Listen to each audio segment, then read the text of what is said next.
Masipag nating isinasagawa lahat ng gawain ng Ebanghelyo sa ibang mga bansa, pati na rin sa Korea.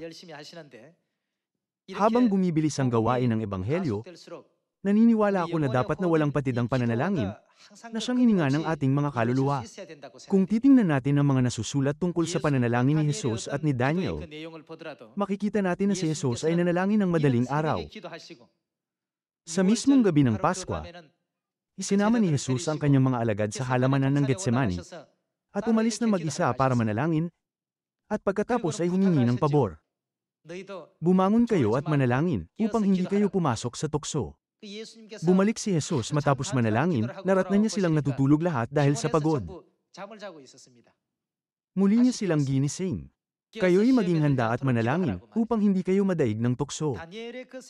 Makikita rin natin ang patungkol sa bagay na ito sa buhay ni Daniel.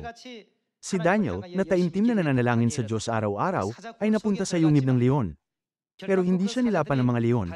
Dahil dito, mapapaisip tayo, hindi ba dahil ito sa kapangyarihan at lakas ng mga panalangin na lagi niyang hinahandog? Kaya sa pamamagitan ng mga salita ni Jesus sa John chapter 15, muli nating unawain na dumating na tayo sa panahon, kung kailan kailangan natin ng higit pang panalangin, na siyang hininga ng ating mga kaluluwa, at umasa na matutupad ang lahat ng bagay, sa pamamagitan ng panalangin. Sama-sama nating tingnan ang John chapter 15 verse 7. Kung kayo'y mananatili sa akin, at ang mga salita ko'y mananatili sa inyo, hingin ninyo ang anumang inyong nais, at ito'y gagawin para sa inyo. Ano ang ibig sabihin ng hingin sa konteksto ng ating Kristiyanong pananampalataya at sa pamamagitan ng ano ito matutupad? Hingin ninyo ang anumang inyong nais sa panalangin at ito'y tiyak na ibibigay sa inyo.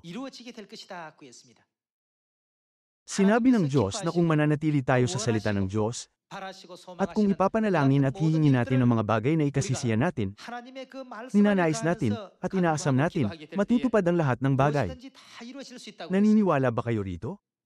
Kung naniniwala kayo na totoo ito, manalangin tayo ng taimtim.